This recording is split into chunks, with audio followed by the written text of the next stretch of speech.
ولو شئنا لآتينا كل نفس هداها ولكن حق القول مني لأملأن جهنم من الجنة والناس أجمعين فذوقوا بما نسيتم لقاء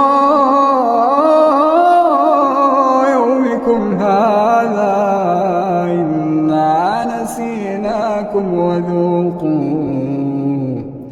إنا نسيناكم وذوقوا عذاب الخلد بما كنتم تعملون.